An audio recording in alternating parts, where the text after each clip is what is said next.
in heaven, thank you for today, Lord. Thank you for Tara's heart for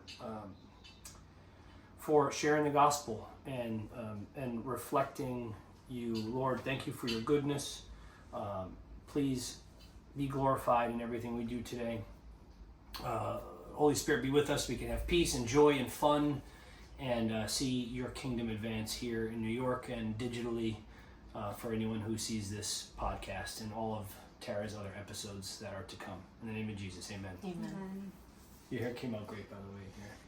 You said it didn't cooperate, but it's falling out so much. It's like driving me crazy. Your hair looks beautiful. yeah. Thank you.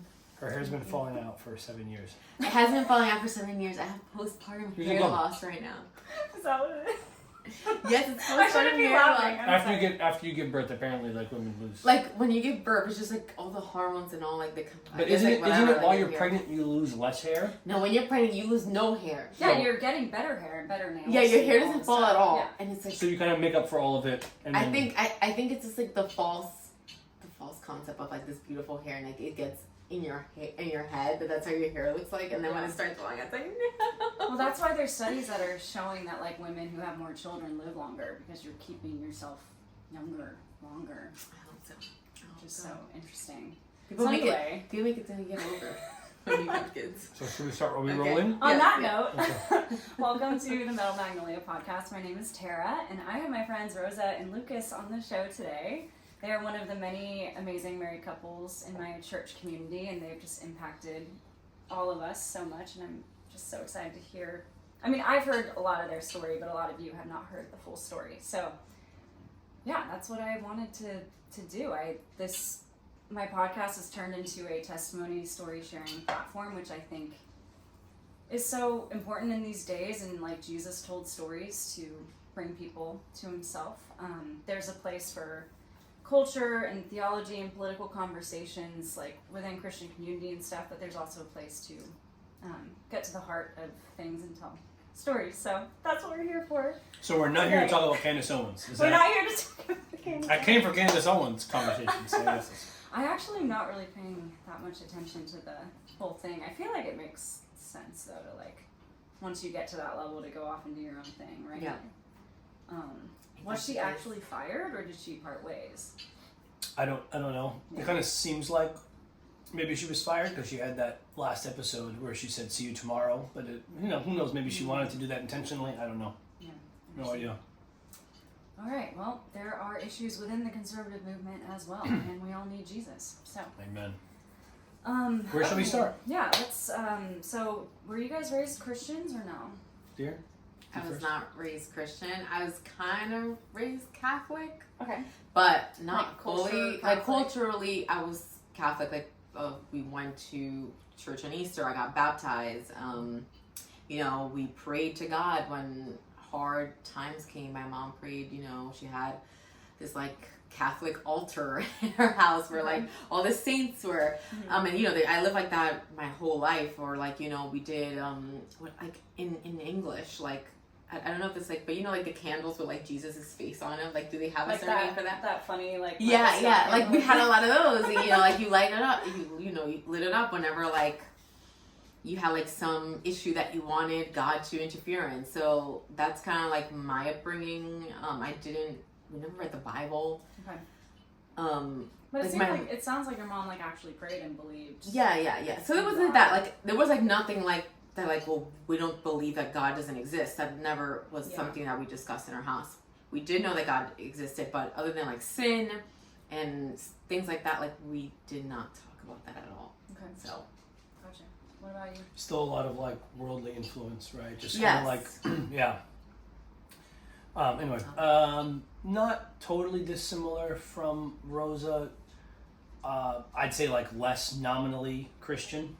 Mm-hmm. Like we'd go to church on Easter, like here or there. I think after my mom and dad split up when I was 5, it didn't really happen anymore. So it was like first couple of years of my life, there was kind of just like we attend church maybe a couple times a year. If someone dies, we go to church, and that was kind of the extent of it. There was no prayer.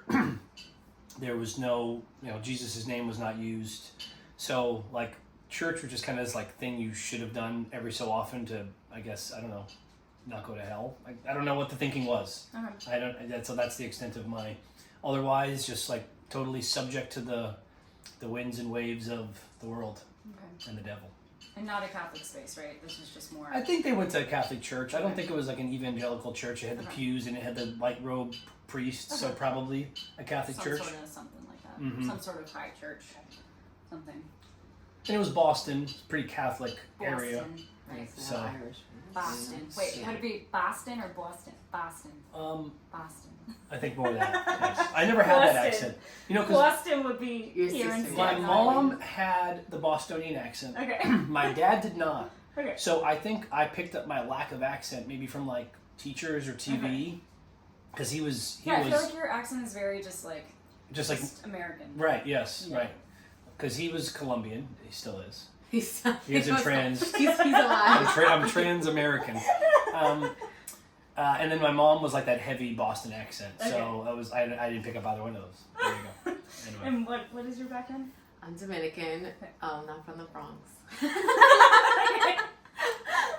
I don't Amy know. Mills. Oh, you're from the Bronx. What was it, Amy? It was Amy. Amy thought I was from the Bronx. Racist. I'm not from the Race, so Bronx. racist. I don't know. I don't know if I have like a. Lucas says I have a Spanish New York accent. You got so- something. A little bit, yeah, like There's a just little kind of the way Dominican girls from New York talk. Girls from the Bronx talk. No, okay. Just kidding. I always like, it's funny because I never noticed my accent at all.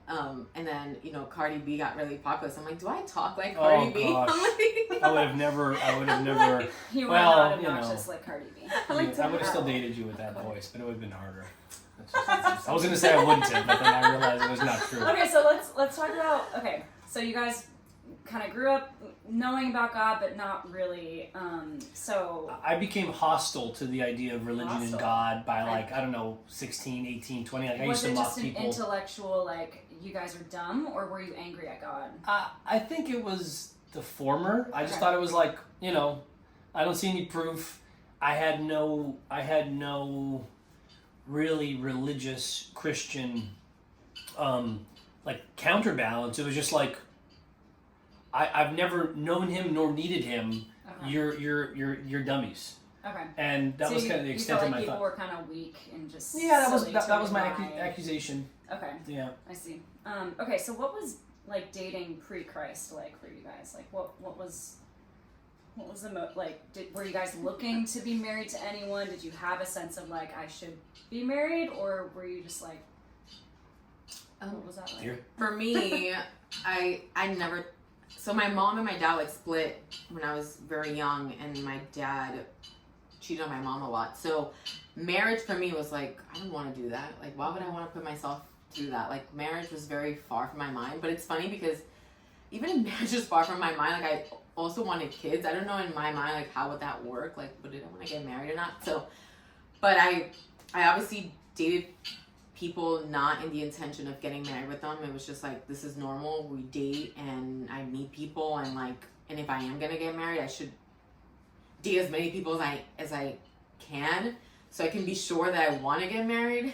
It's like that, type of perspective. So yeah, I didn't at all like have any intention of getting married, any intentions of like I'm dating this person because I want to get married with them. So my relationships with people were at all not in any biblical way.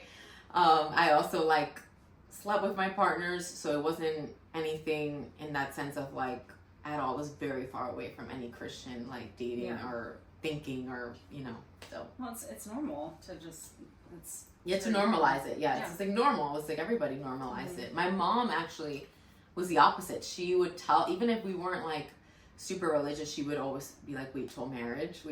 And I'm like, what do you know? About like wait till You're marriage. probably I'm like why? yeah, also. I'm like, To be like you. yeah, to be like you. That's exactly like, my mom was someone who got married at age 16.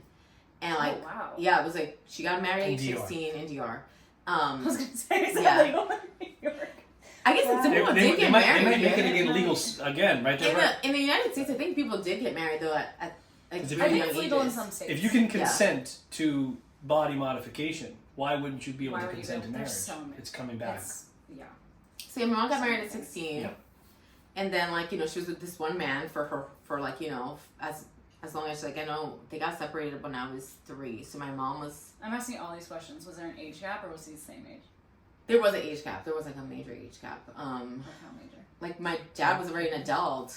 He was in his 20s. So, and my mom was, you know... I think it was like 10 or 12 years, right? Yeah, so it was a major... I don't think 10 or 12 years is extreme. I really don't. Well, when it's a 15-year-old Well, girl and a yeah, 25-year-old man, it's weird. And my mom was like... in my opinion. I think like they got legally married at 16, but I think they were together before she was 16. Because my mom got pregnant at 16. So, and she had my brother at 17. So, yeah. I don't think 10 years is wrong between adults. Yeah. That's a better... Yeah, sure. Between adults, I don't have a problem between adults, yeah. Between a 15-year-old and a 25-year-old. You know, that's like a big deal. 25 and 35, that's fine. Sure. Okay. Yeah, we're 8 years, right? So 8 years, yeah. Yeah, so but anyway.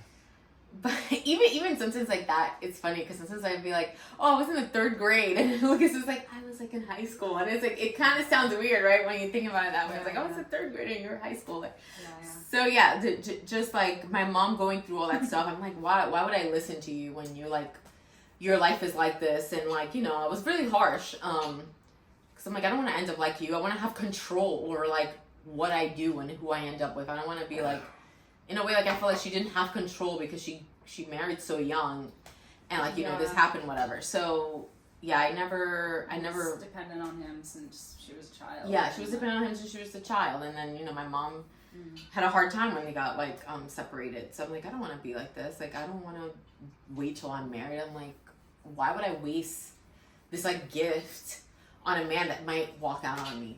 And I'm like, unless like I already have the mind frame of like, he might leave, but I was one that chose this. So whatever. Like I didn't. Yeah, I wasn't in my right mind. Stay at home with your children, fathers. Stay at home with your children. Yeah. That's the moral of the story. It messes up daughters and sons. Mm-hmm. So. Yeah. Same question for me. Yeah, I guess similar. You know, like just like typical worldly stuff. Were you like, when I meet the right person, I'll probably like get married? Were you ever anti-marriage? I don't think, no, because again, like I'm on like the upper end of millennial, and you know, Boston is like, or at least used to be, somewhat more of a conservative city compared to New York, compared to Chicago, LA.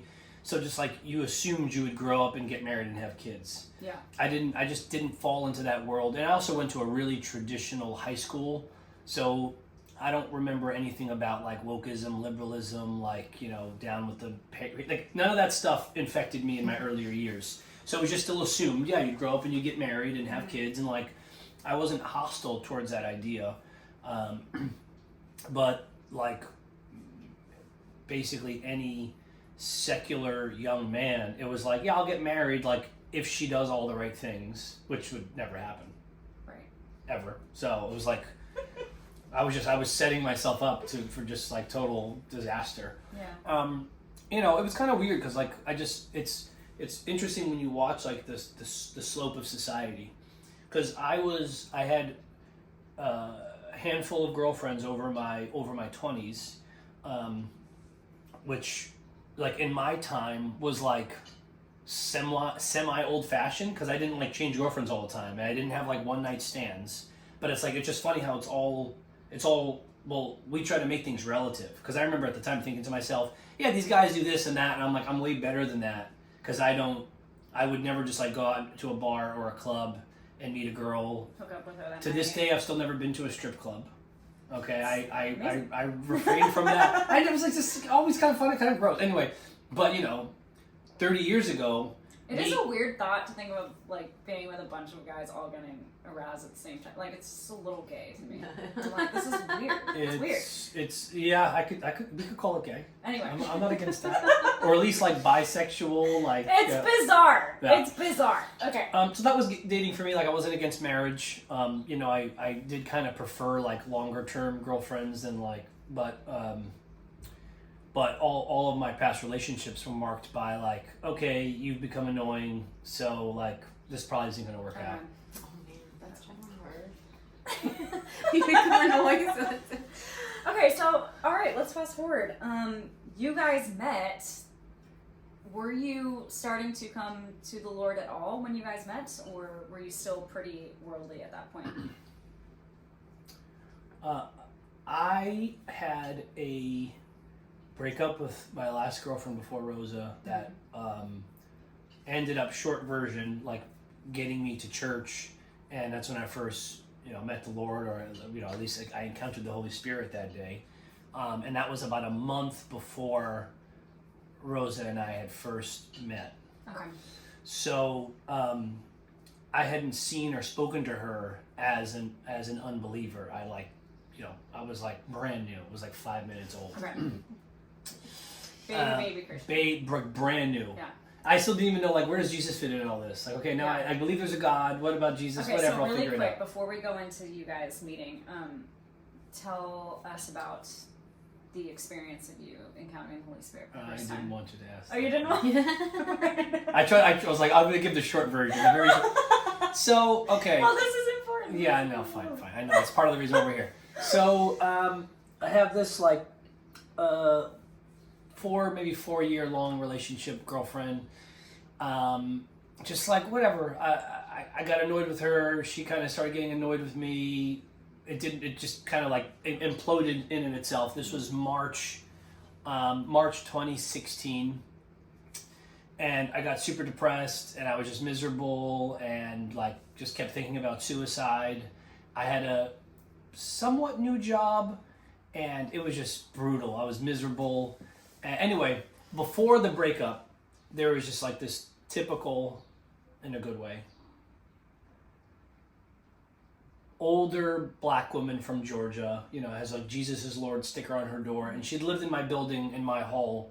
At this time, I think I'd been in that building like 6 years or something like that. And she'd been there for like 30 years or something. And I hadn't known her for a long time. Maybe about a year or so before this breakup and bout of depression, she would cook big batches of food on Sunday, and she would just like go around to random people in the building and bring them food. Aww. And so we called her Miss Betty, and her son would always borrow money from me. Yeah. But anyway, Tim. So she kept bringing you food? No, I mean, he would pay me back, I think. He would always pay you back. Yeah. Anyway, so we break up. I'm having like a really bad week. The building was also telling me I had to get rid of my new dog. So I'm just like, this just life is terrible. Mm-hmm. Like, just, whatever. I'm kind of rushing through this, but imagine being like just super depressed, miserable, down on everything. Like, that was me. If I haven't painted the picture well for you viewers, I'm sorry. But just imagine being super depressed. And Rock bottom?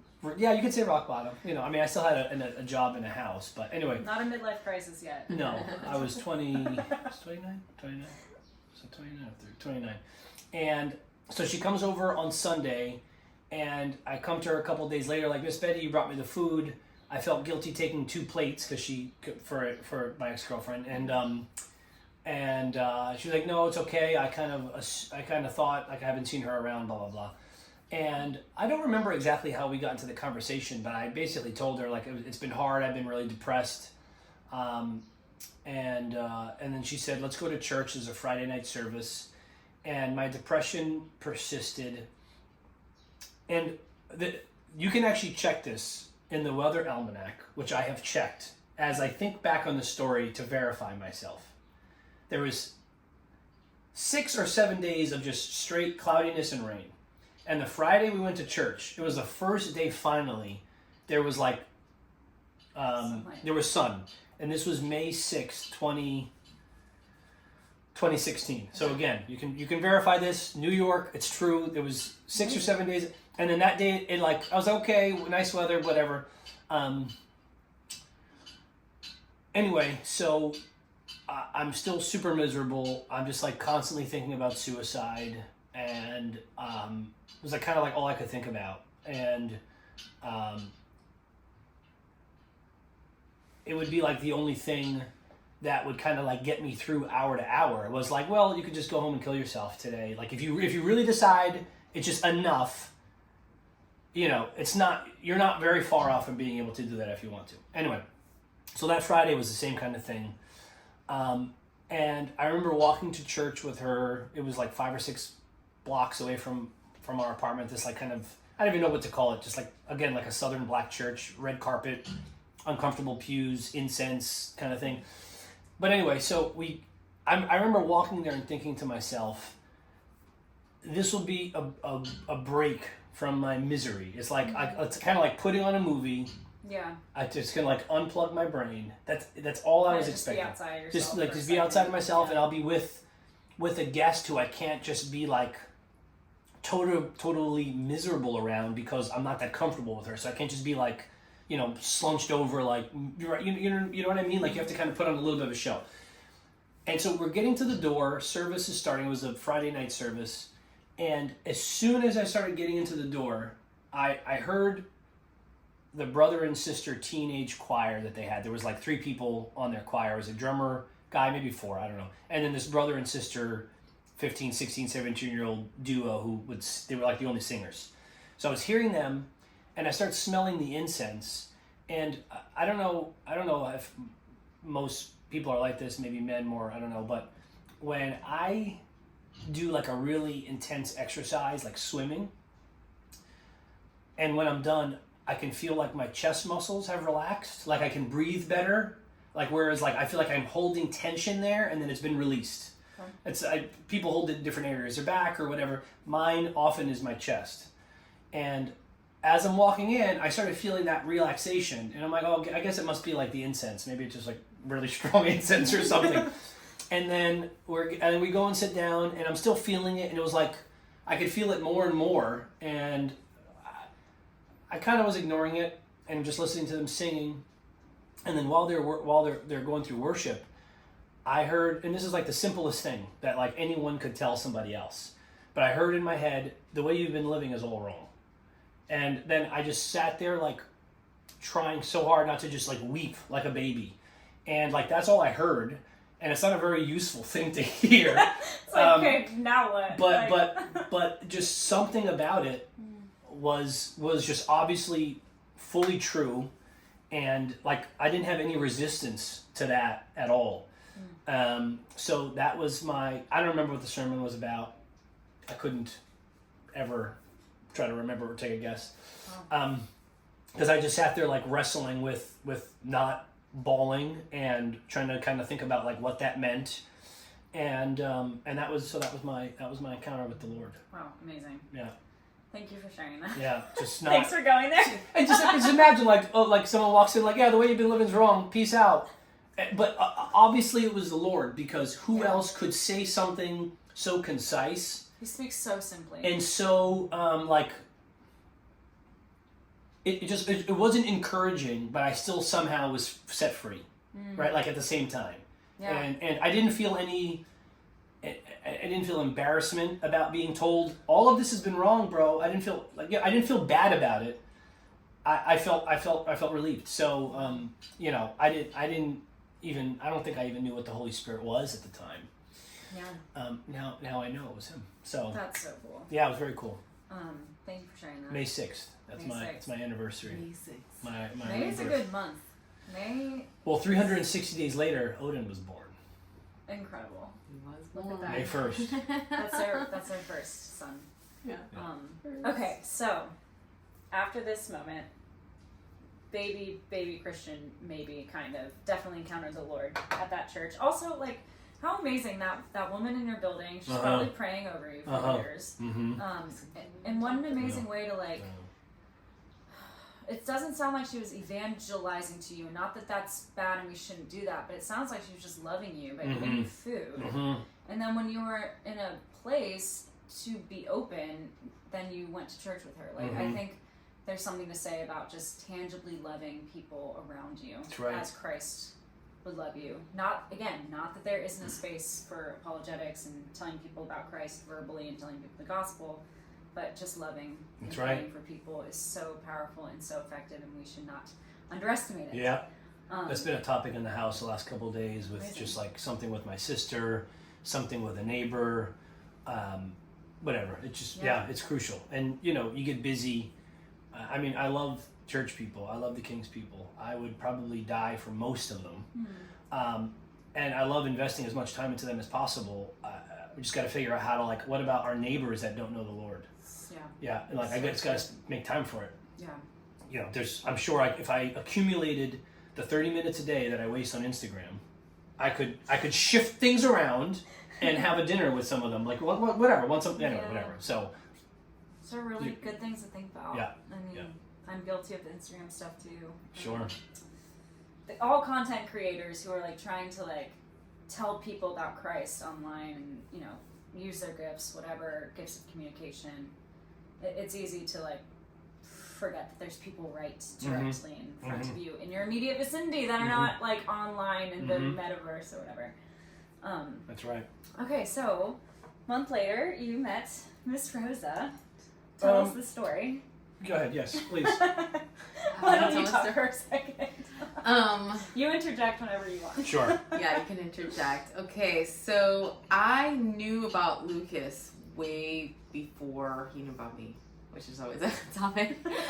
So, I at the time when I knew about Lucas, I was in a relationship with my ex-boyfriend, and I saw Lucas.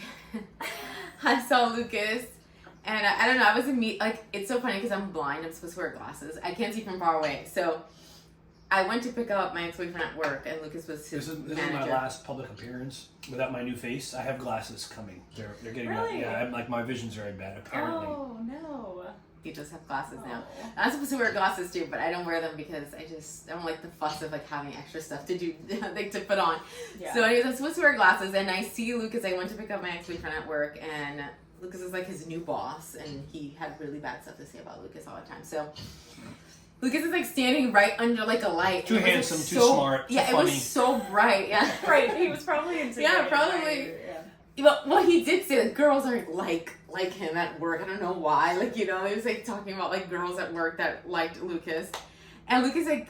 So at H&M, like, you know, people usually wore relaxed clothes, like, but Lucas always had a suit on. So that was like already stood out. Like, he's like the guy in a suit.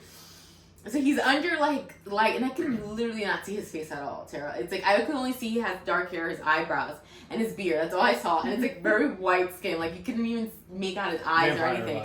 And then he had like and then he had like a dark Twilight was a thing still, I think, at that time. Maybe, I don't know. But he had a dark suit on, and like I couldn't see his face. All I saw was like dark suit, dark hair. So I was like, that guy's really interesting over there. I had no idea what he looked like. He just looks like a vampire. Like, you look really interesting over there. So whatever. So he's got that like aloof thing going. I got very intrigued, and then I later on knew that he was like the guy at the store that I worked at. They would hire, like that's how they would hire people. It's like the in-house hiring place, and then they would send. So I had seen him already. She was an H&M employee also. Yes, I was. She didn't yes, mention that. I was in college. I worked at H&M too while I was in college. So whatever. So I see him. I'm very intrigued. I start asking my boyfriend many questions about this guy. And your boyfriend's probably like, what? No, my boyfriend knew that there was some stuff, because I asked my boyfriend to grow out a beard so he could resemble the guy that I seen. So it was very, very bad, Sarah. I'm not proud of myself in this moment. Not proud. It's not a good moment. So my boyfriend knew like there was something weird that I kept asking about this guy. Sorry, that poor ex-boyfriend. Okay, he's not that poor afterwards. The story does get known. So anyway, so then fast forward, like I started getting like, oh, this is wrong. Like I shouldn't be thinking about this guy. I have a boyfriend, whatever. I try to focus on my relationship, and then like a few months before, like I guess meeting Lucas, this is like in March. He says Lucas broke up with his girlfriend. I was like, what? Like my ear like pain. Like what? He broke up with his girlfriend. And like we're at a bar, by the way, like in 14th Street, and like it was another coworker of his was there, and they were like talking so badly about Lucas. Lucas like said mean things about his ex-girlfriend when he's like, it was about time for me to break up with her, or something like that. You know, it was like kind of mean. I was like, wow, that sounds harsh. Like I'm like thinking all these thoughts like in my head while like they're like going. Like he was trying to get through it, okay? He was trying to get yeah. So whatever. Like that was like a night. It was funny. I remember that. And then my ex-boyfriend cheated on me, and then like on my birthday, like it was like a whole breakup during my birthday. This was in April. Jeez. And whatever, it was fine. It was like a really bad relationship anyway, so it wasn't a big deal. Like it was not a big deal for me at all. Goodbye. So then 2 weeks later, after me and my boyfriend break up, Lucas kept popping up on my Instagram, like on my popular page over and over and over and over again.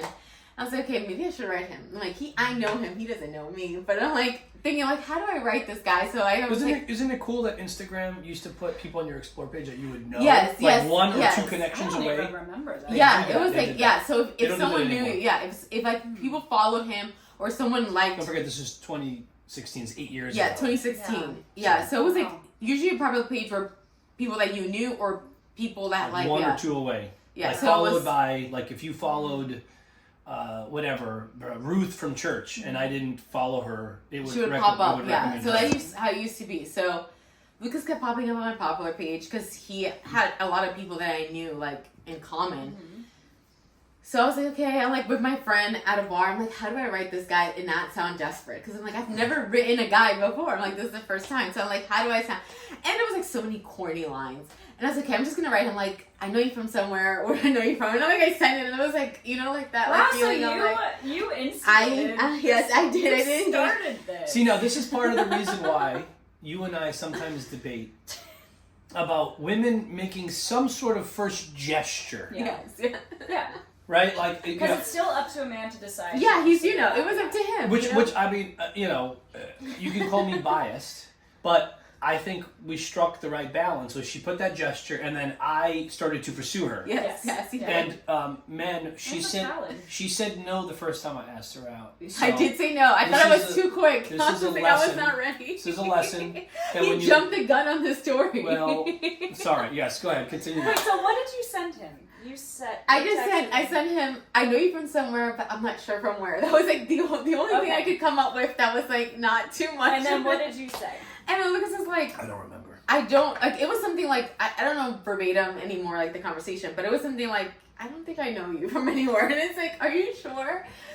And then I had to be like, I think I know you from H&M. Because he was like not budging at all. Like, I don't think I know you from anywhere. Were you lying or did you really not know her? No, I you don't. know, he, according to you, did not know. Even if we spoke like one time, you did not know who I was. So then you guys messaged back and forth a little bit. So we messaged back and forth on Instagram, and he invited me out to coffee, and I was really not into that. I was like, you should invite me out for dinner. I'm like, I'm not into coffee. Is that what you told him? Or? I didn't. I didn't say anything. I was just like thinking like, this guy's lame. And I was like, okay, bye. And like, we didn't speak.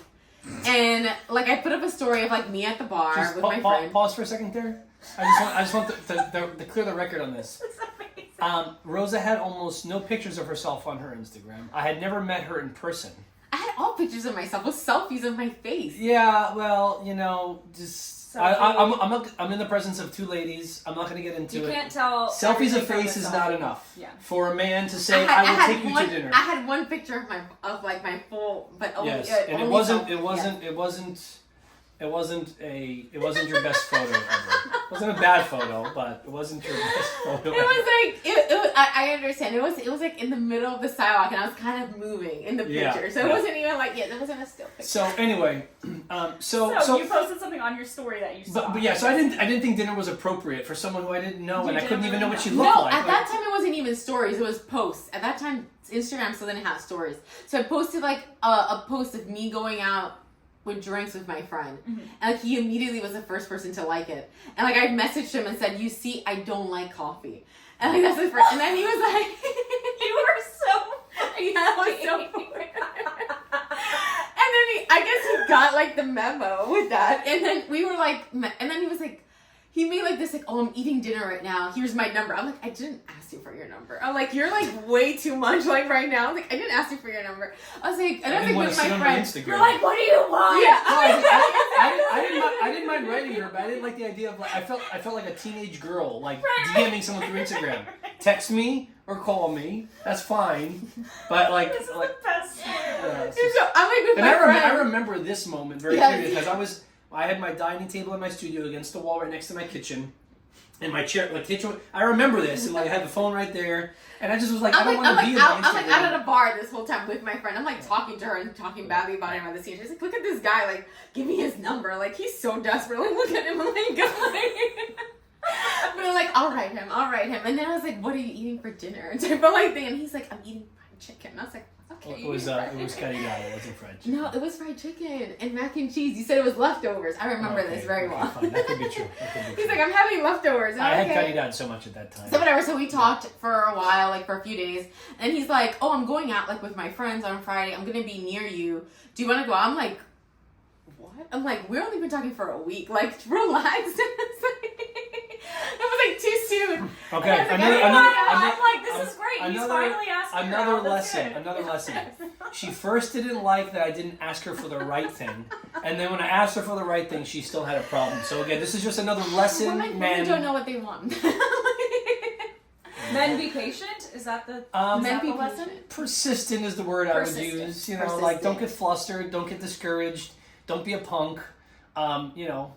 So by the way, I was very into Lucas, by the way. I was very into him. It was just like the chase and the game was like so much fun, you know? So he then again invited me out the next week. And I was like, all right, I'll go out. And like, I'm ready. And then at that time was my mom's birthday. So I was like trying to fit him into this day where I was like, okay, I could dedicate like a few hours right before my mom's birthday dinner and go out. And I was like, sure, we'll go out. And we met up and we had such a good time. That he met my mom on the first date. Bondurant's 2nd Avenue and 85th Street is a great spot for a date. It was kind of like that. Like it's a small place. Bar's kind of in the middle, which is unusual.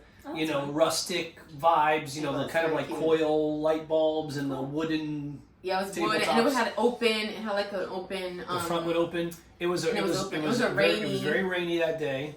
Yeah, but it was warm. You guys did dinner or drinks or what? We did drinks and like appetizers. Yeah, we did. We went to a second place too. Mm-hmm.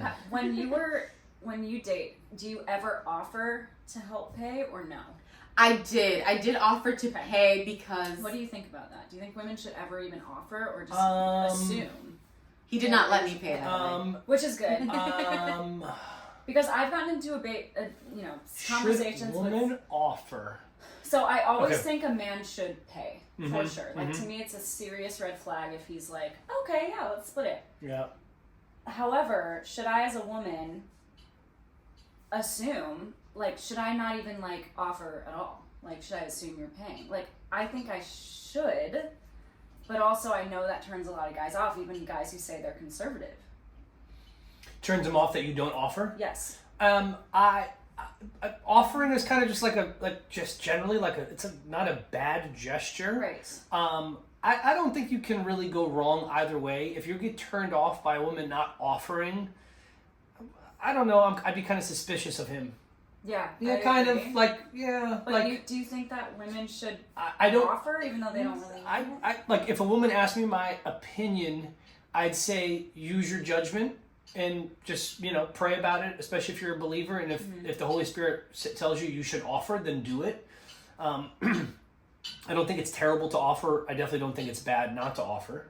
Okay. But I do think it's bad if the man either doesn't like that you didn't offer. I also think it would be bad if he allowed you to pay or split it. Yeah. So it's kind of like the ball's all in the guy's court. Like you just got to be willing to pay the bill.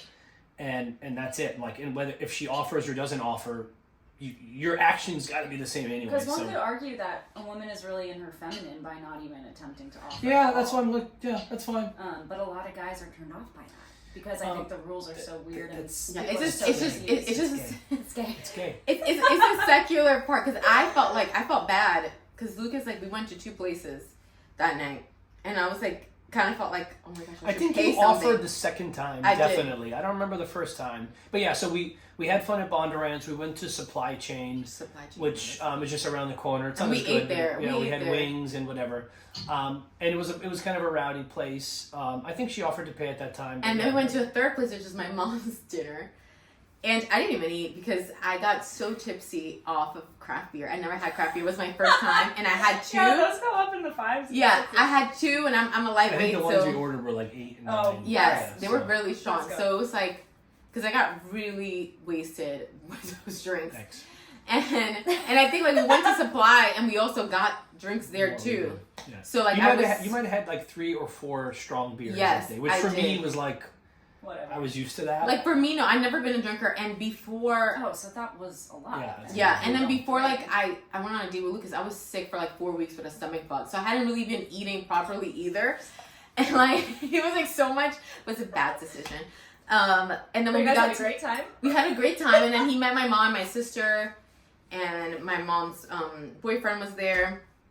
And yeah, so it was a very active first date. Because Yikes. my Yeah, mom. you guys, wow. But you know, we hit it off like right away. Like it was just so much comfort in Lucas. Is love at first sight, is that a real thing?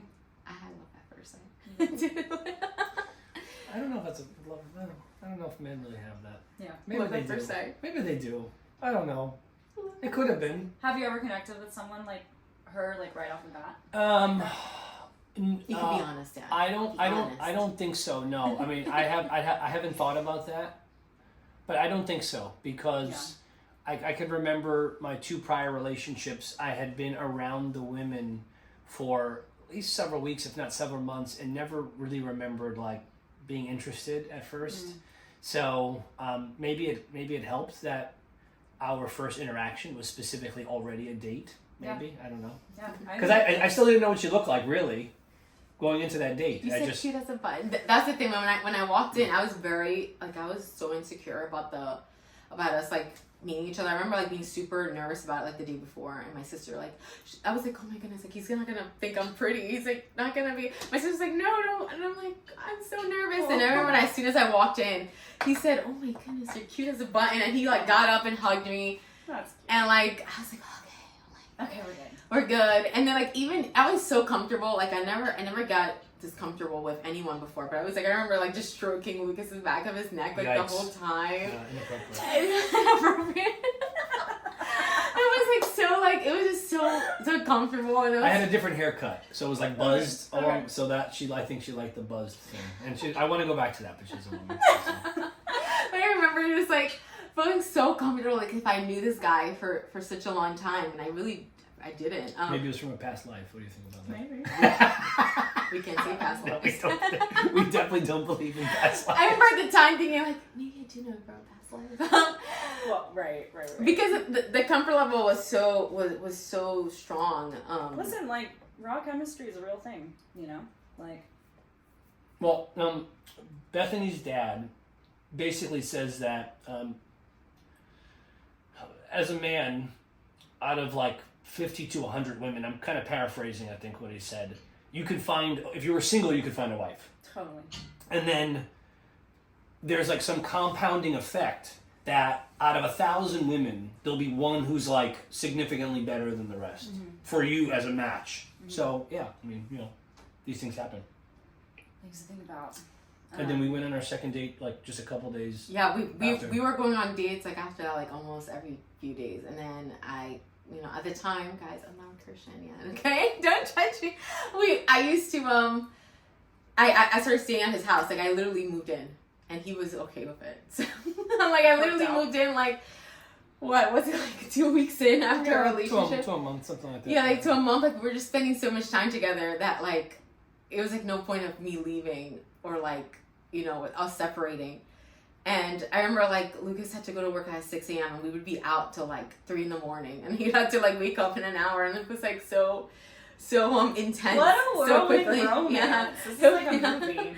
It was so intense. Just it don't, was. but don't do it that way. Don't do No, it that sorry, way. but just We don't mean it in a No, way like. God's grace is totally. So it's really That's right. funny because I used to be of the opinion that anyone should be able to get married, including gay people, because so many people get married who aren't Christians, and it's not a sacrament to them anyway. So why would we not let anyone get married who's, whatever? But I've changed my mind on that because of stories like yours, because God can redeem and give grace to a man and a woman who did get married in a way that he will not give grace in a way that he cannot redeem a gay marriage because that's not marriage. Right. So I've changed my mind on that because of stories like this. Yeah. But let's fast forward to a month in. A month in. So we were sleeping together. And we did have a pregnancy scare, and we really thought we were pregnant. Like, this is like June, right? July. Oh, July. No, yeah, July. So we thought we were pregnant, and I remember like we were going to Hillsong now at this time. Lucas invited me to church. I skipped that part, but I remember on our first date, Lucas said, like, oh, I have to go to church tomorrow, because it was a Saturday. And he was like, I have to go to church tomorrow. And I was, like, so offended that he didn't ask me, like, do you want to come with me to church? But then the next week he did ask me to go to church, and we went to the church that he first went to. And then I think the week after that, we started going to Hillsong. And so I remember it was a Sunday, and I got really scared that I was pregnant because I didn't have my period, and I was feeling sick. And I was like, oh my gosh, we're pregnant. And I remember, like, was sermon something about, like, your kids and children. And Lucas was like, okay, for sure, like, you're pregnant. And we went and I got a pregnancy test right after, like, it service. Felt like a word from the Lord. Like, yeah, it felt like a word, yeah. But we were not pregnant. And we were, like, so devastated about it. Like, it was so funny. It was, like, we were, like, a month in of dating. And I was, like, so devastated that I wasn't pregnant. And, like, Lucas was, at least he made it seem that day, like, he was also devastated that we weren't pregnant. And maybe because I bolted up so much that we thought we were pregnant. So yeah, that was like... I wouldn't use the word devastated for me. But it was kind of like a disappointment. Like, oh yeah, that would have been kind of interesting and cool. But, you know, whatever, it's fine. I was then a month later, devastated. she was pregnant. I was pregnant. A month later. And that's Odin. A month later, so... That's Odin. I was here. feeling really sick, and I thought it was just like... I was traveling that day when I was feeling really sick, and I thought it was just nerves. And then... I was just really tired the whole trip, but again, I didn't think I was pregnant. I had my period, so that also, like, threw me off that I was like, oh, I was not pregnant. And then in September, I was like, there's something, like, really wrong. And I was like, I think I should go to the doctor. And they confirmed, like, you're pregnant, and it was, like, a whole ordeal because at the time, again, I'm not fully ingrained. Like, we're going to church, but I wasn't Christian as yet. Like, I wouldn't identify myself as a Christian at that time. And I was like, I just can't do this. I'm like, what did I do? Like, what mistake did I do? Like, I'm not married.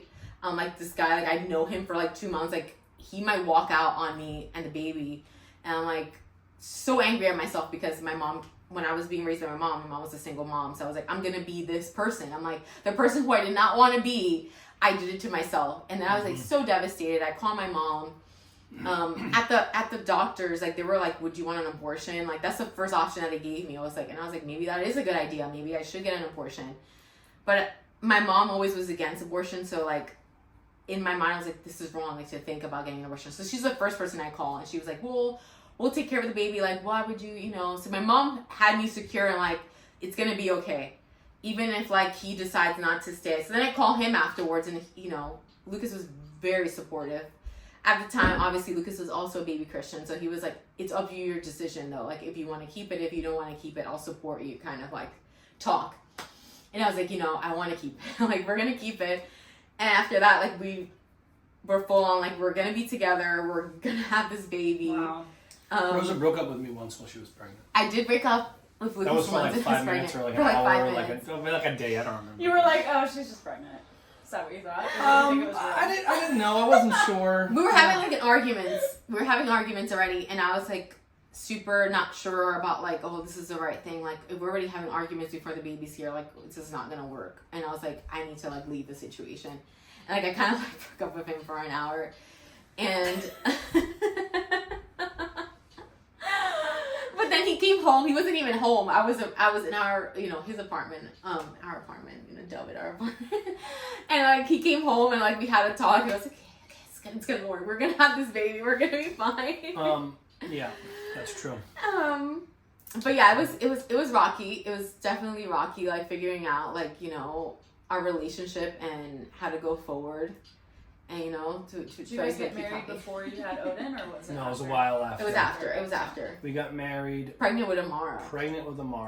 And yeah. Well, no, we got engaged pregnant with Amara. And got we married after she was right born. after her. Yeah. Like 3-4 months after her. She was 3 months old when we got married. Yeah, so that was, July 2019. Yes, 2019. That is so recent.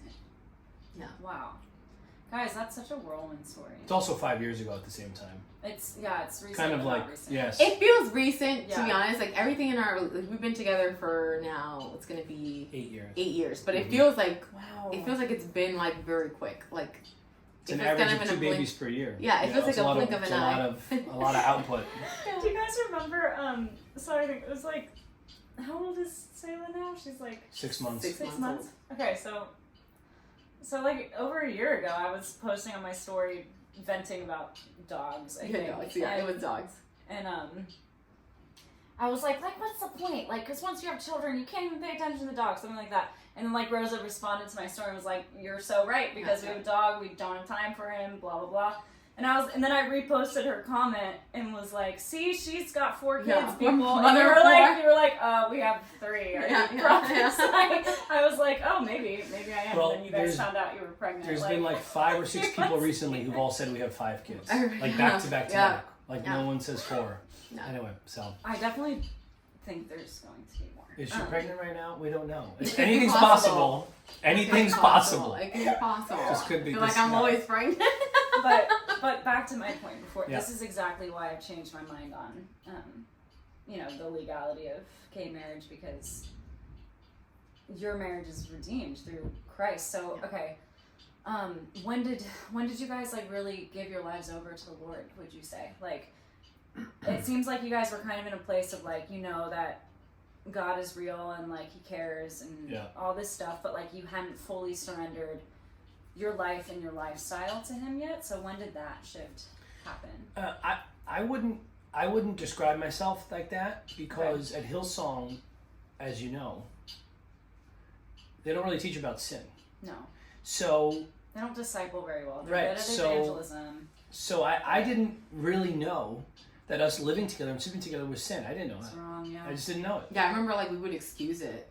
It's like, it's not lust. I remember We would say that.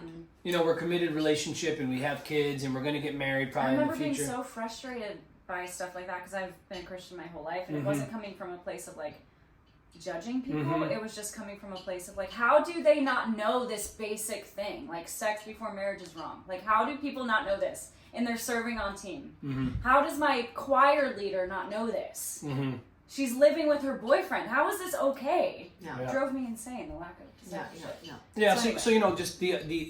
I'm reading my Bible, but then like how to apply it in a world that has a totally different moral and incentive structure on basically everything.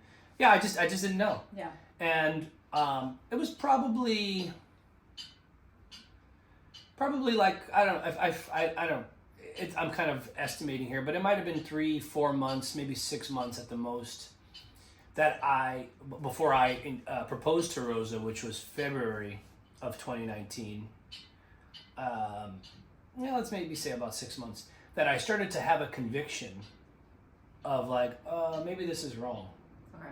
Whether it was, I don't know, maybe I saw something on Instagram, or maybe just through prayer, or reading my scripture over and over about sexual morality, and it's something. So just really quick, were you content with the way you guys were, or were you like annoyed and I wanted to get married? Yeah, she wanted to get married. She brought it up. All right. I don't remember when she first started bringing it up, but and actually, this is an important story. I'll tell it in a second. So I don't know. I think I was generally submitted to the Lord. Like, I'm not saying like anything that I was confronted with sin, I dropped it immediately. But like I think the Lord has graced me where like when I learn something new,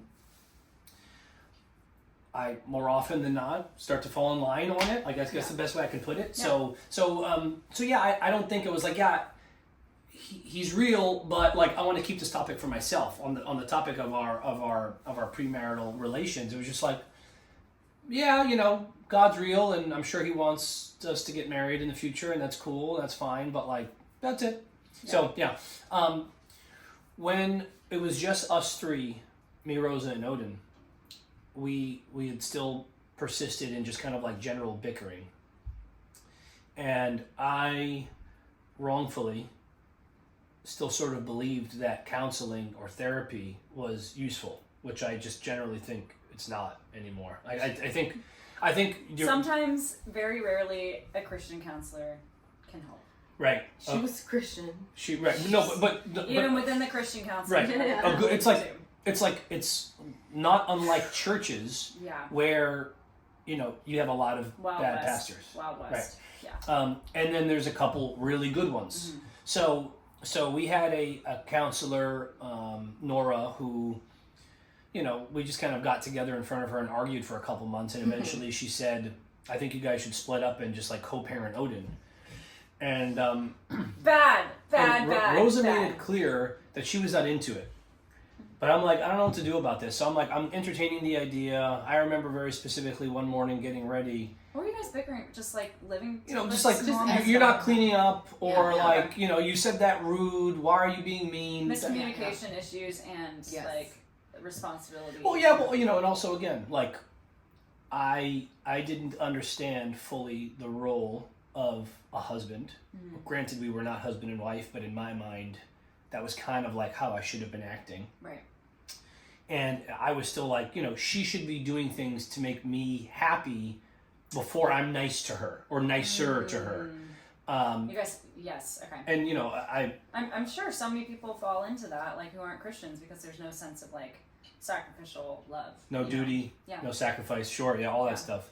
And like I'll do this for you if you do it for me. Just very transactional. Like I only owe you this. Yeah. And and I can imagine Rosa would say the same. Yeah, She was like, thought I don't know what the wifely duties from a scriptural standpoint are. So we weren't walking that out day to day. Right. So it just brings like annoying arguments and tensions and disagreements.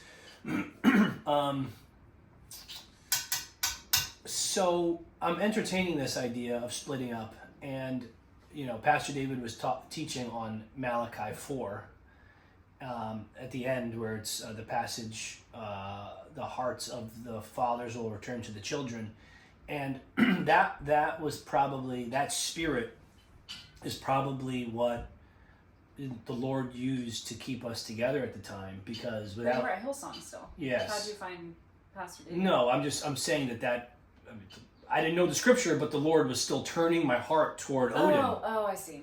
Okay. Right? I see. So I'm like, and I still have so many regrets about just kind of being grumpy and like a little short-tempered with Odin when he was little. It was probably one of my biggest regrets. So man, I'm giving life advice here on the side. Great. Be patient with the little kids. And some guys have their first kid and they're like already like super soft and mushy, and I'm like generally happy for them, because they can be a little too much sometimes. But because like Odin was going through probably like from 6 months to a year. Like every night after a certain time, we were probably keeping him up too late. Like he would just cry because he had to be with Rosa. But she would be cooking or cleaning, and I'd be trying to like play with him or just hold him, and I'd get annoyed. Like, oh fine, just here, go over there, go, or I'd just kind of yell at him for it. So, we gotta be patient. But anyway, so this is a little bit past that time, and I remember thinking like, yeah, we'd split up and I'd see him like whatever every weekend, every other weekend. But the idea of living separate from him was like the strongest motivator to say, you gotta just figure this out. Okay. And I remember specifically getting kind of depressed with myself, saying, you're going to stay in a relationship that, like, she's not making you happy, stupid thing, for someone else. And I was like, yeah, I guess I am. And you know what I'm saying? It was like, for like 5 minutes, it was a depressing thought. But then it didn't really weigh on me after that. I guess I just kind of like, optimistic, like it can get better.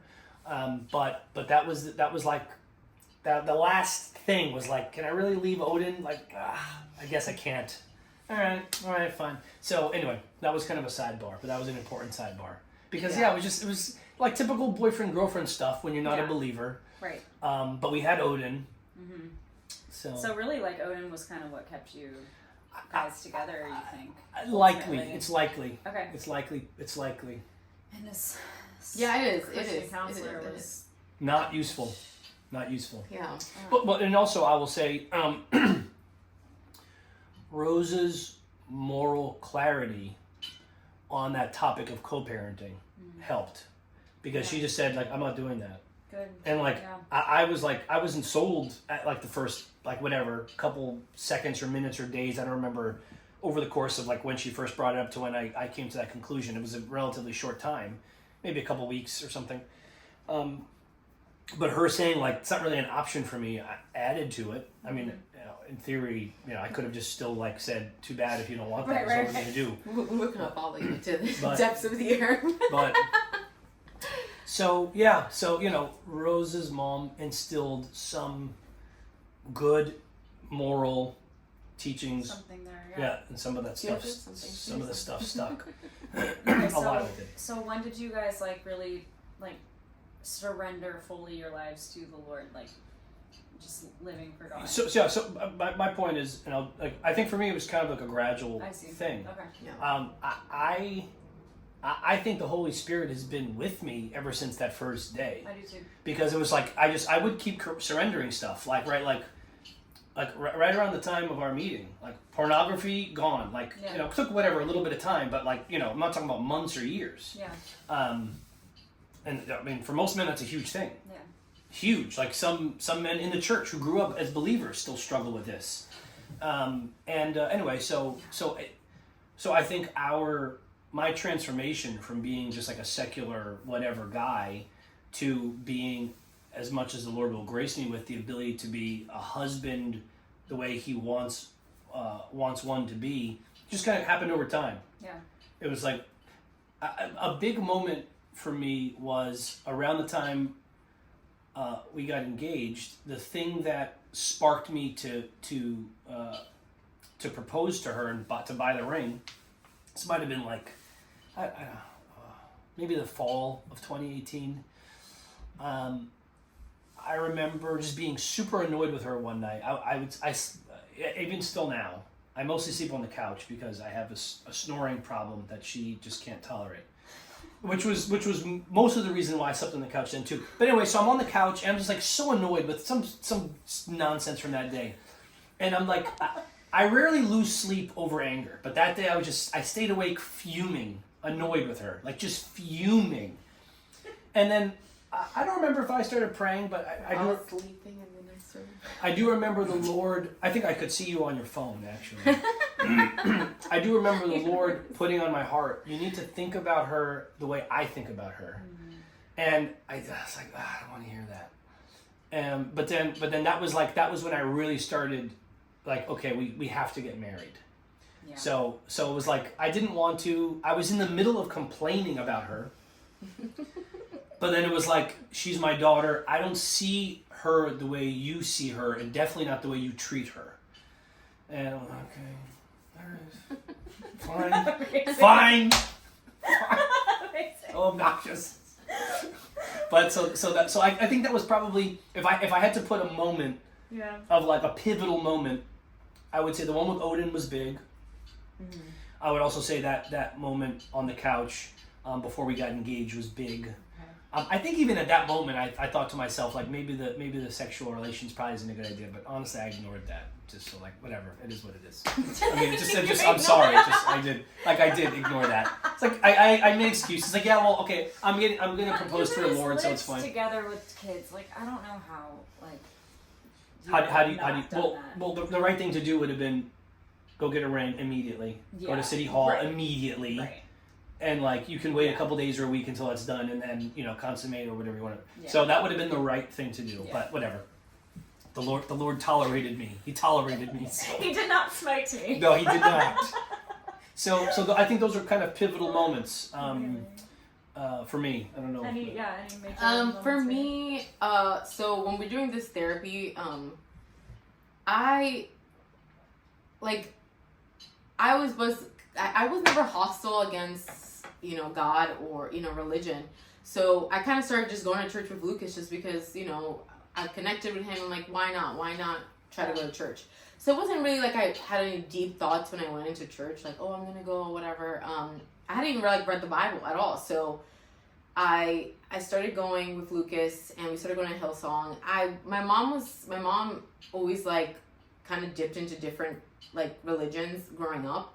Mostly she would stick to Catholic, but she would dip. So I had like a very skewed like thought about religion already. Like they're not trustworthy, they're hypocrites type of like thought. So like when I went to Hillsong, I was kind of like, these people, like, they're here, but they probably like live crazy lives and like act out and like, yeah. So it's like, I don't believe this and I'm not going to be part of this. Sure. Yeah. You'll find that anywhere. Yeah, I know, but it's like such a like, why would I lie when I'm going to be probably a hypocrite too, because I am living with Lucas and I'm now married, so I'm like, I'm not even living in any way. So like I kind of went, but I kind of went just to go, and I never felt connected to Hillsong at all.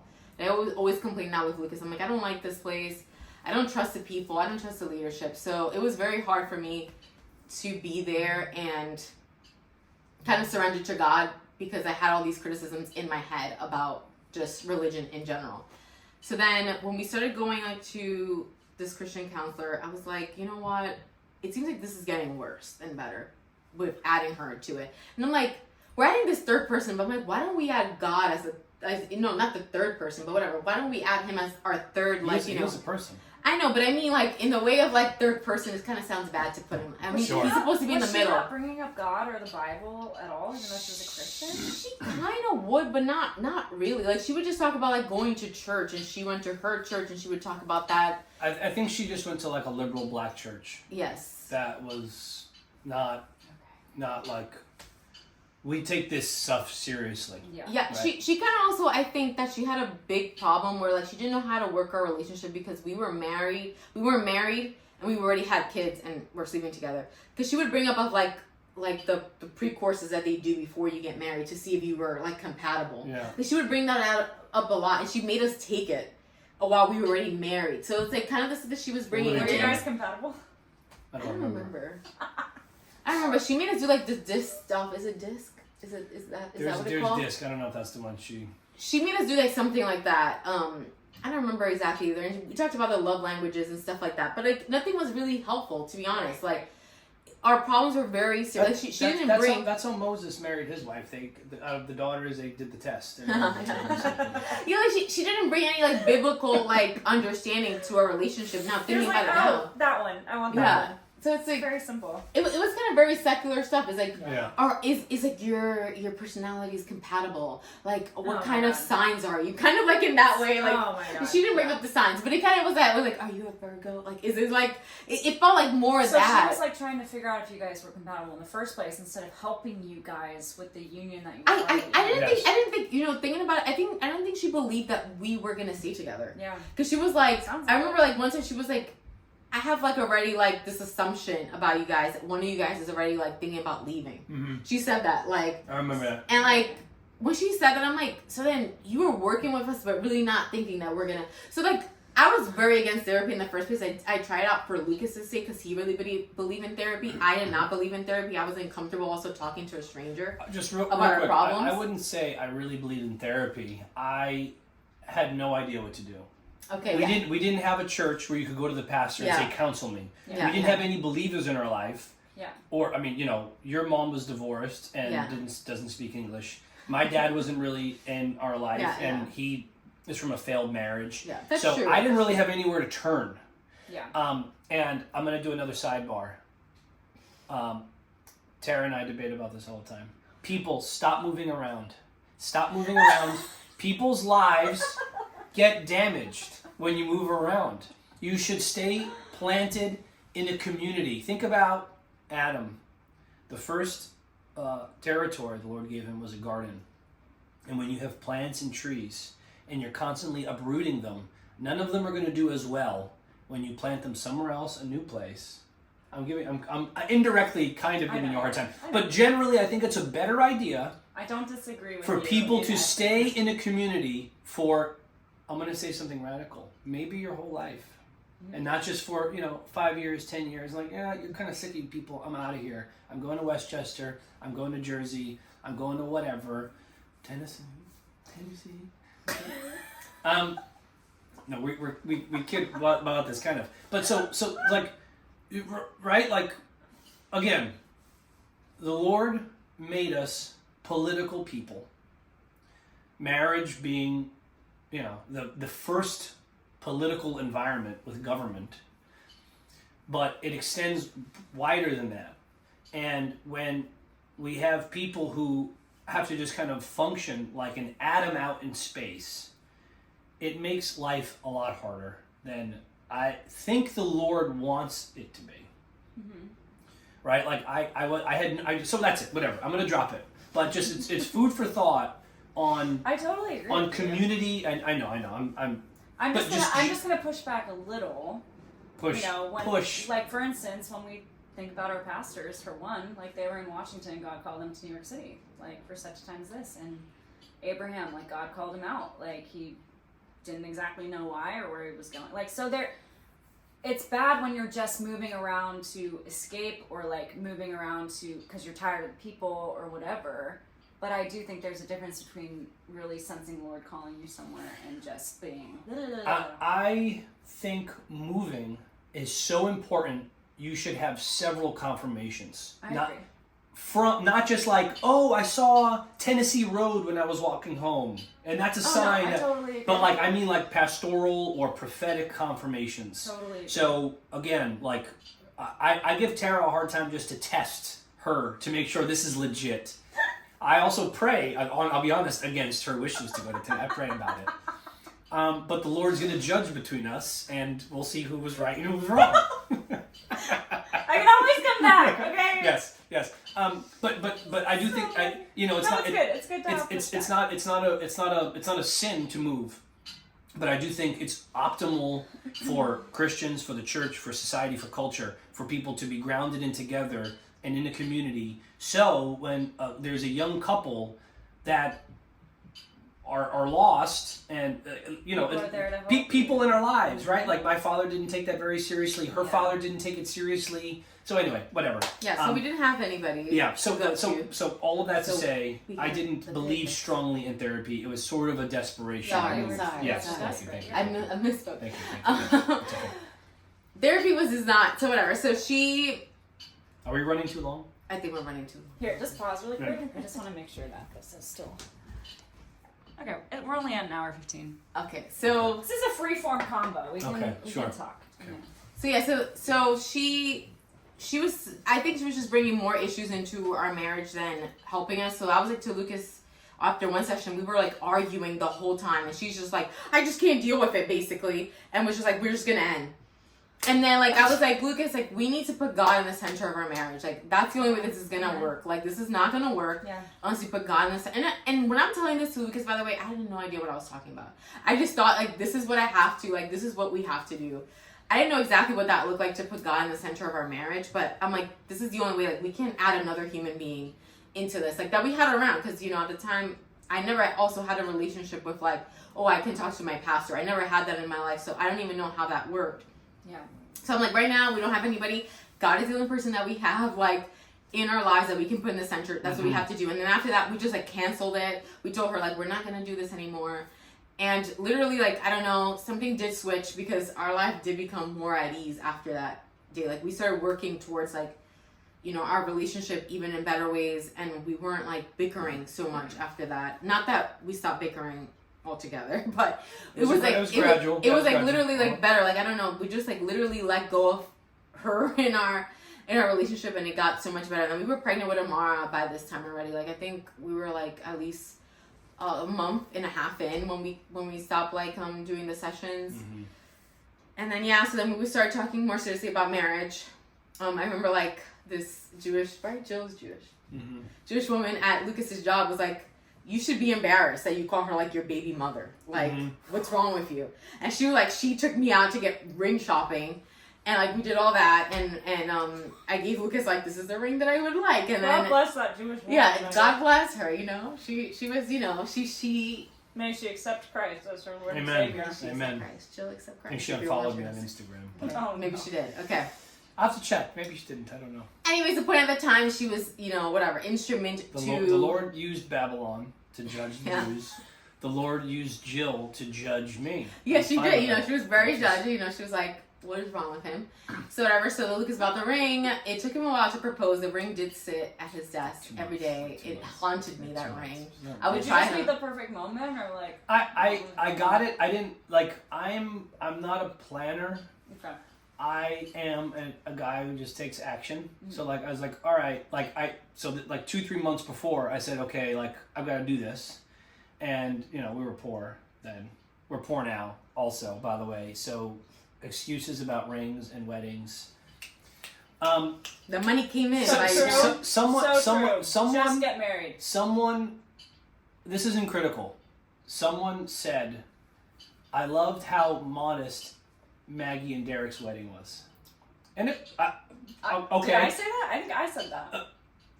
Maybe. It made. I definitely. Theirs was like a princess ball compared to our wedding. Okay, so I'm saying that only to tell the guys, I spent like $2,500 on Rosa's ring. They gave people pizza for food. I loved that. I think that's That's true. But like we spent. It was the cutest place. It was great. The ring notwithstanding. All you want at a party is pizza. So that's true. Good anyway. pizza goes a long way. Yeah. The ring notwithstanding, we might have spent like $1,000 on our wedding. Amazing. You know, like I think Mom bought the food. Didn't Grandma buy food? Yeah. So Grandma bought the food. My brother paid for like a lot of the decorations. So what did we pay for? The bartender? Here's my thing. We paid for the bartender. So we might like $500. When I get married, I'm so fine with doing that. Now, if I'm marrying a dude who's like rolling in the Benjamins, that's a different story. Yeah. Okay, Yeah. if like thousands of dollars are like nothing, then okay, like do the big thing. But Sure. otherwise, I don't care. Yeah. Just marry me. Like who cares? So I bring that up only to say, you don't need cash. Agreed. No. We had a backyard. It was a nice backyard, Yeah. but whatever. You can make it work. Love So that. Our bartender was great. She The And bar- people put so really much good pressure drinks. on that one day and that Yeah. one party, and they don't even have fun. right. It's like, Yeah. what are you doing? Anyway. So I didn't have a plan with the ring. I got the ring, and then I just kind of like was like, now that it's here, now let me figure out what to do. And I think by then we already knew, or maybe was planning on Amara's gender reveal or baby shower. Yes. Which one was it? It was a baby shower. Baby shower, yeah. Back when gender reveals were normal and not controversial. Right. Yes. But no, the gender reveal must have already passed because I remember Yes. you were in a black dress and you were smaller Yes, then. yes. Yeah. The baby shower was closer to her giving birth. It was like a month before. Yeah, it was like a month before. And then I proposed there when everyone was there. Like yeah. Okay. Yeah. So my But point of saying this the is that question- my first surrender was Yeah. Mm-hmm. I was like, okay, God, you need to come in and like do something with our marriage because our relationship, not our marriage, because I'm like we both don't know what to do and like we just keep arguing. So that was my first time. Then I just like again I just kept going with faith. Like I still prayed every day. I still believe that God was in our lives, but I'm not gonna lie, I wasn't in full surrender until we started going to Kings. Then and the reason why I was in surrender was because of that. It was just because of like my judgment about religion and church was too strong, like, and I just didn't want to surrender to that. Then we started going to Kings, and I really like the moment that we walked into church, it just felt like, okay, like this is different. This is different. So was this in 2021? This is 2021. Yes. So then that's when I started feeling like literally like I surrender, like I'm surrendering to the Lord. Like I can feel Him in my life. Like there's no doubt. I'm like, this community, this church didn't come to us out of nowhere. Like this is not a coincidence. This is like, the Lord did like plant us here. And I started becoming so emotional. Like I remember like crying. I'm not a crier at all. I remember like crying at like, at service. I'm like, I remember I had like even like a vision of Pastor David. Like he was growing old in front of my eyes. Like I thought I was going crazy. Like he was growing old in front of my eyes. It was like, I don't know. This was like, I was praying with Psalm, I believe. And I was like, some right when we started going. Yeah, a month so after. I'm like, Pastor David like started growing old in front of my eyes. I thought I was going like crazy, but looking, I was like, what is that? Like, and I remember like thinking like, okay, like maybe the Lord is telling me like we're gonna be here for a long time, and like Pastor David might age like while we're here. Like it was. Pastor Dave, you have to deal with us for the next 40 years. Who knows? I don't know. But the point was like, then I felt like I was like, I really feel like this is like, I can really like feel like I am close with the Lord, and I can actually like feel His presence in my life. And like there was times in my life where I felt His presence even before I was a believer. But like I don't know, I just felt for sure like in that moment. So yeah, so for me it's quite recent. Like it was 2021 where like I really feel like That's so cool. I surrendered to the Lord, and I can also see like all the things that He's done for me, and like really see like His hand was really in this. So yeah, so I that's also my love hearing these stories too, because like I think back on where I was at in 2021, and like it's so easy to be in our own heads and in our own problems and sadness or whatever, and it's like, but God was doing so much all around me. yeah. Always. And if I could just get my eyes off of myself, I could see that. Yeah, You know. that's right. So that's so amazing to hear. Adam gets in trouble in Genesis 3, and the Lord says, because you listened to your wife. Rosa was very hostile towards Hillsong, but you just got to stay the course. Right there. I was very Gotta stay the hostile. course. It was difficult to get her to church Yeah, I hated going when every she Sunday. would always be miserable about it. Yeah. I was. Whatever. Hillsong was the church that the Lord led me to. I don't feel that way at King's. I was told that sometimes I might be loyal to a fault. Yes, he's But- very loyal. That's Well, I do something believe that. God led you to Hillsong for that time for a reason. Yeah, I don't like, doubt it. The Holy Spirit is not contingent upon a space or Mhm. upon fallen people. Mhm. Like it's the Holy That's right. Spirit. It's the Lord. Mhm. So But she hated it. I did. So the point is, like, yeah, you got to slug it out sometimes as the Yes. husband and as the father. and be consistent. Even when other people are kicking and screaming, you stay and Yeah. you just walk through it, and That's the really Lord's going to good. be with you, and pray and grit your teeth. And sometimes it's a long season, but the point is there's fruit. So. there was a purpose. There was a Yeah. purpose in Hillsong in our lives. Yeah. I'm not Mm-hmm. going to deny that. Even if like I was probably a pain in the butt the whole time. I have a marital question. Mhm. How do you guys deal with conflict now that you're growing in Christ, and how do you deal with disagreements and things now? I'm emotional. I mean, Rosa, do you just are you just always on the same page with Lucas about everything? And do you just you're like, yes, dear, okay, no questions about this, No. whatever you say? No, I'm not. No, I'm not. I'm sadly not. I do hope to get there one day. I'm not against that at all. I am not that. My personality is just not even there either. So it's so hard. But I will say this. Before. I've always been a very opinionated person. My opinions are very, I have to say them, and I'm very. I always said I was very independent. I'm and a my little sister, like that as well. yeah, and then my sister one time said, this is a few years ago, she was like, I'm barely impressed that Rosa, actually listens to you. And she actually, it seems like she's submissive. And I was like, wow, you see that, Lucas? And someone noticed. Relative to old Rosa. Sure. Yeah, I believe someone it. noticed. And for me, even hearing her say that was shocking because I'm like, wow, you're right. I'm like, this would not been me at all. I would never. I'm not saying Lucas had to deal with a lot of his, I was very hostile with some of his opinions, and I'm not saying that I'm there yet, but I do hope to be there soon. But yeah, it's not there. You can take over. Conflict. I have become better about. So Rosa has a hard time taking compliments or encouragement or that kind of love, but I know she needs it. So I made for a long time, many years, the mistake of allowing her kind of bristling back against words of encouragement or compliments by either not saying anything or kind of having something to try to undercut it after, whatever it is. It's not the point. The point is I would then get discouraged. Okay, forget it. I'm just not gonna I wouldn't pour out the love and the affection and the encouragement and the blessing, because it's I'm trying to do something nice and you're kind of rebuffing it and it's annoying, and I don't know, it's kind of I haven't watched Seinfeld in a long time, but I used to love Seinfeld.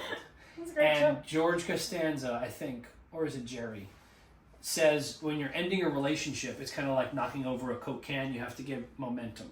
Okay. You have to rock it. Uh-huh. And that's like any bad habit, the same thing. You kind of have to rock it until you can push it over. Mm-hmm. So the point is, over time, I think I've been exercising more just my ability to continue to affection and, be self-sacrificial.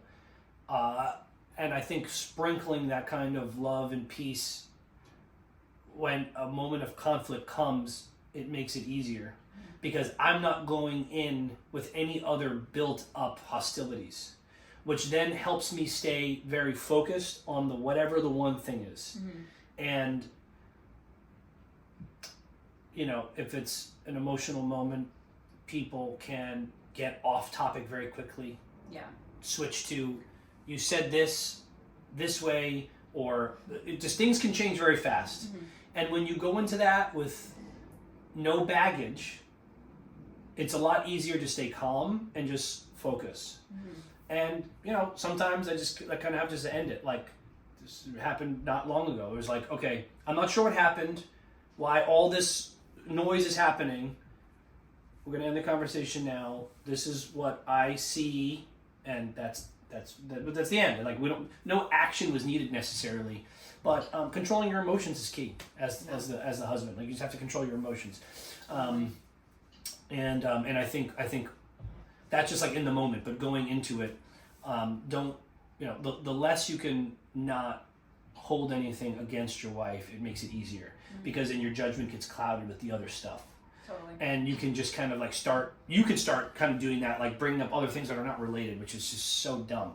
So I'd say those two things are I found them to be helpful, especially recently. Awesome. I agree.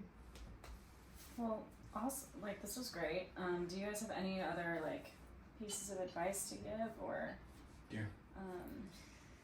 Pieces of advice. So, as a woman or a married woman. As a married woman. So, as a married woman, I think that sometimes, like, women kind of get sucked up. We were talking about this a while ago. We're like, you can give a woman so much, and there's still something that we find to complain about. And I guess, like, that's one of my biggest advice, and something I even work on myself, is just, your perspective of, in your marriage, in your home, with your husband, with your children. You always have to steer away from those thoughts of, like, despair, or those thoughts of, like, this is too much for me, or, like, negativity. So I just think, like, switching your perspective where you're going to be married, when you're going to get married, to, like, a more positive one, and meaning of, like, being appreciative, being grateful, seeing the things that your husband does for you, seeing the things that you have, seeing the things that, God has given you. As hard as it is, you have to try your best always to focus on those things, because we always get sidetracked as women, because I feel like as women, we always want things to be better and better and better. Like, we always have this, like, striving to achieve better and better, and sometimes, like, we get overwhelmed and carried away with those things, that we sometimes nitpick on different things. So as a wife, as a mother, I think the biggest thing is always your perspective has to be totally changed when you get married. And I'm not saying that as like your perspective should be low or it should be bad, but just analyzing your perspective and analyzing your thoughts and what you want from someone, maybe in a different light. Because sometimes even single women have this, where they're looking for like a partner, and sometimes like the things that they want from their partner seem like super, and even men too, like we've been talking about this with the single men, like sometimes some of the things that you want are just like, they just make no sense, like, and you're already putting yourself in a perspective that's gonna fail on you. So just analyze your perspective, actually look into what exactly you're getting these things from, or where these like expectations are coming from, and be realistic with your expectations is basically my advice to like humility and gratitude. Yeah. And it's something that I obviously have a hard time to, so it's not like... And, like, back to, like, preferences and stuff, like, while you're dating, it's like, is this a biblical preference or a, like, worldly red pill preference? Yeah, that too. It's like it's so easy to fall into a red pill trap right now, I feel like. I know that the whole virgin thing is like, a huge red pill. I've gone off on that, for sure. So, my advice, men, don't listen to Pearl. What's her name? Davis. Don't listen to her. Maybe it is Davis. I don't know. One of them. Yeah, I feel bad for her. She needs the Lord. Don't listen to Andrew Tate. Don't listen to any of those other kind of guys. No. I'm kind of kidding about that. Well, I'm serious. But I think the men should, talking to single men, you know where I'm going. You know where I'm going. I gotta go there. I think I know. Unless you think the Lord has called you to a single life, you should get married as soon as possible. Agreed. And unless you're called to the priesthood, it's time to. Yes. Sorry, I need to be quiet. It's okay.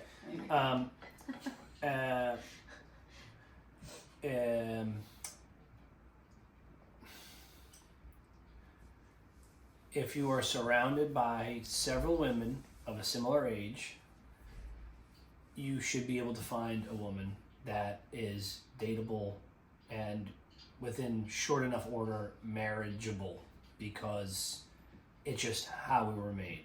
And if you can't, you probably have just something wrong in your thinking about whatever. You know, like I've told the guys this in many settings. I think the Lord was gracious with me from the angle of I didn't really have to like over spiritualize or over theologicalize, whatever the word is, our relationship. It was just kind of like, you know, we got into a situation we just kind of had to figure it out. But, you know, I think like a lot of the guys, younger guys, and I'm not just talking about King's men, I'm talking about any Christian guys, because we know our marriage rates are plummeting. Just kind of like overthinking it and getting your own way. I think that Christian men and women are forgetting that they're human beings, and like some stuff is not that complicated. Being a Christian is not forgoing your body, it's not forgoing your desires, it's not forgoing the way that you're wired. It's just that you're giving that all to the Lord. You're still a man, and I'm still a woman. Like you're still a woman. Like it doesn't have to be that complicated. And there's anything's a risk. You know, anything's a risk. Any woman you decide to marry, there's risk somewhere in there. Having children, there's a risk. There could be a miscarriage. There could be some kind of horrible birth defect. There could be a death early in their life. There's a risk around every single corner. So you can't prepare for every risk. And I just think your life will be better if you get married sooner rather than waiting later. And that's my main advice to anyone who's listening. Yeah, I think in the secular world, and I think that's it infiltrates sometimes in the Christian world, where like marriage is not this terrible burden on you. I think that's kind of like what marriage has been turned into. But I'm like, look, like me and Lucas have been together for 8 years, and like I look forward to Odin. I look forward to Lucas coming home. Like I look forward to being with my husband. I want to be with my husband. If I could, I'd be like, Lucas, don't work and just stay with me. Like that's how much I want to be with him. Just live on a beach somewhere with a large inheritance. Yeah. Michael's The Office. Seinfeld Office. Also have kids. Don't. Yes, and having kids, have a bunch of kids. Yeah. Tucker Carlson said, "Have more kids than you can afford."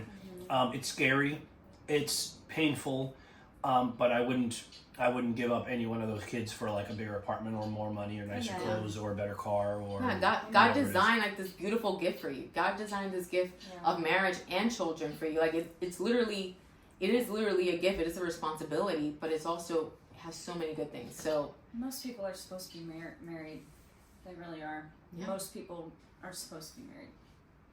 So you build and not everyone. Not saying there isn't a place for single Christians, but most people should be getting married. You know, I often wonder how the Lord sees, right? Because there's direct sin, meaning an indirect sin, like with. Like stopping yourself from getting married. Right. It's like you know, you're not necessarily sinning against one woman. You're foregoing responsibility. Yeah, you've relegated a duty. Yeah. And so the world needs husbands and fathers right now, desperately. Yeah, I'm glad you got where I was going, because it's kind of like I understand like not every man could be wired for you. Right. But at least a couple are. Yes. And they're not doing anything. Totally agree. So it's like, I don't know. And then I wonder if there's an element of shame or something from like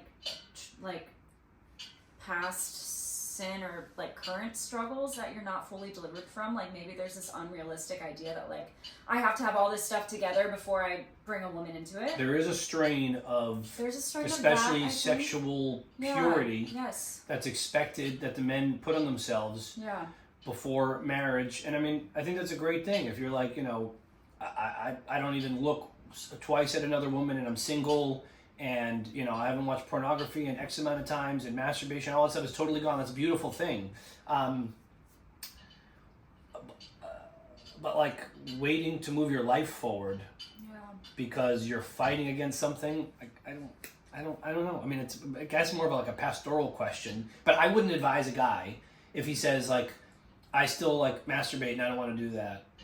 So I'm not going to pursue this girl because of that problem. I wouldn't tell him to wait. I agree. I wouldn't tell him to And wait. I don't think most Christian women would expect that to be totally gone. Like, I don't know. Like, it's just such a daily choice and battle, and most men struggle with that for the rest of their lives. Like, I think that Christian women have a lot of grace for that more than people realize. Right. Yeah. Good point.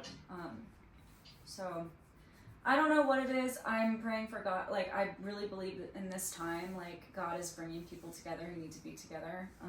That's right. And even if it doesn't look like it right now, I know that God is doing stuff spiritually, and like things are aligning, and I just have to believe that He's doing it all in His timing. So Amen. the people who are supposed to be married will be married in the name of Jesus. Amen. We've been praying. Holy Praying for Spirit. the single women. Holy Spirit's gonna do it. Praying for the single men. Well, thank you guys so much This for is great. sharing your story, This is being great. honest and vulnerable. I love that God has restored you guys, and now you're just like a pillar in our house. And grace. I'm just, it's Please so keep cool. us in prayer. Absolutely. I'm praying for favor, like financial favor, and like, Because we have about the same amount of space as Tara. yeah, I'm With you guys a need- few more people. praying for such favor for you guys. Amen. And more children. So, sorry. More children. I love. Way to No, be. I want more children. I don't have a limit on children. So I love that. I want more children. Oh, you guys are great. So, this doesn't have to be for the show. Do you watch Andrew Klavan's show from Daily No. Wire? No? Why I not? really don't. I just really like Matt Walsh, and then Michael Knowles Mhm. occasionally. It's like I watch Matt Walsh like every day, Mhm. so it's like I feel like I get my Sure. stuff. I'm not like against Andrew Klavan. Yeah. I'm just like, I was just curious because he's squishy on the gay topic because of his gay son. oh, he has a gay son. Yeah. Is he a Christian or no? Andrew Klavan is a Christian. He's a Christian. Okay. He calls himself an Anglican Catholic. How is that? Anglican something. It's probably Anglican. I don't think you can be Anglican and Catholic. I thought, okay, Because don't. Anglican's Church of England, so they separate it from Yes, the- okay, so that's not the right. Then it's Anglican, which he says is like the closest thing to Catholic without being Catholic. Yeah, Okay. I'd say so. Anyway, okay, so he's like kind of squishy on the gay stuff, and because he's an artist, and then he has a gay son, and he didn't get saved till he was much older in life. Like I can understand why he has that wrong view. Wait, squishy on He thinks gay like marriage and gay rights, or squishy on people practicing homosexuality? he thinks the optimal thing is men marrying women. Right. But if you're a man and you love another man, like, no one's perfect. So it's probably okay. Like that's basically what he thinks.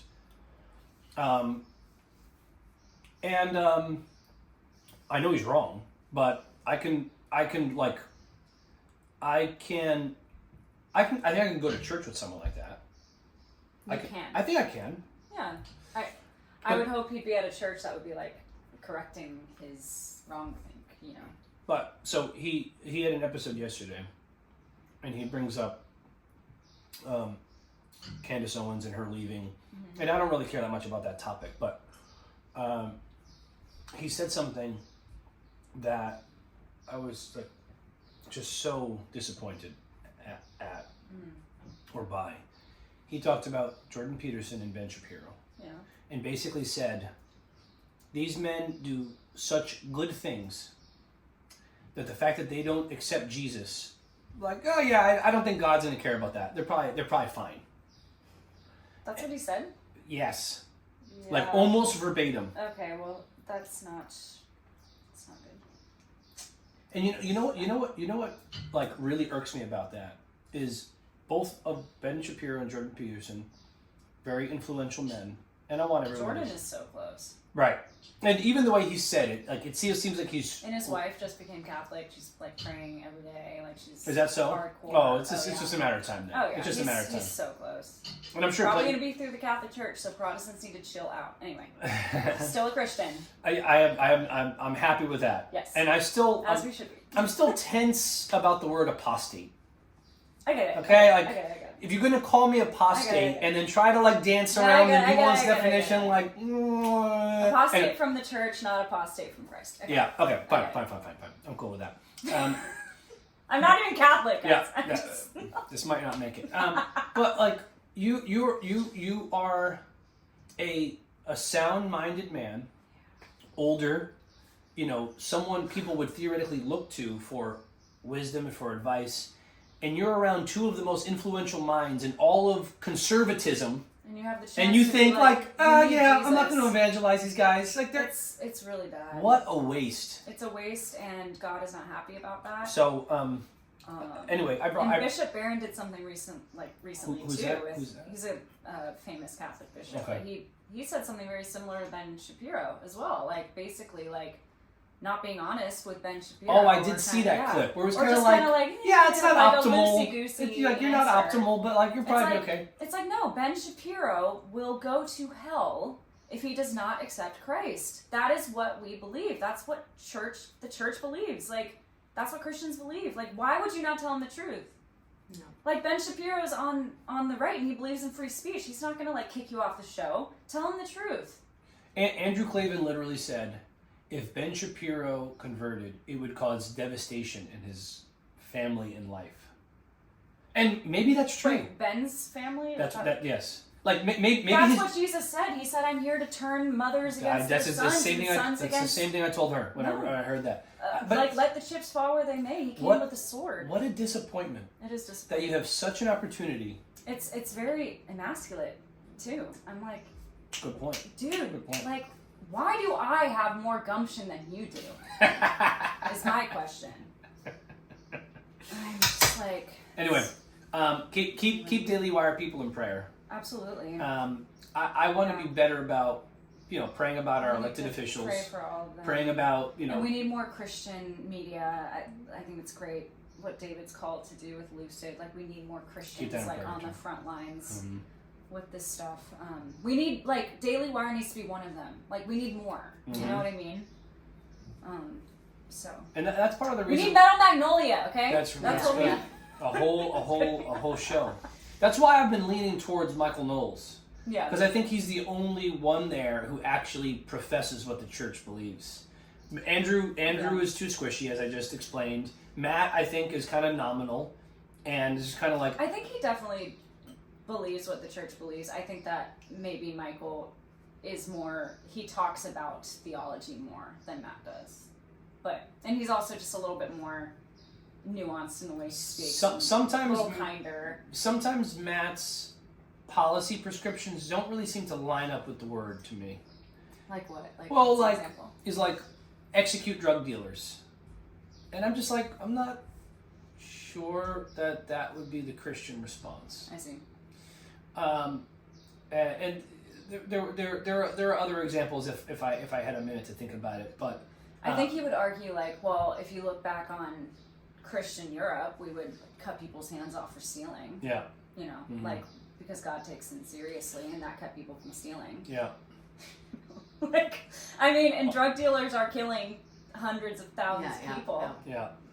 So I get both sides. Yeah. I think Michael's a little bit softer. That sounds bad because I think he's still masculine and doing a lot of great stuff, but I think he's just a little bit more. Yeah, he doesn't act like a hunter, right? Hunter gatherer. He's just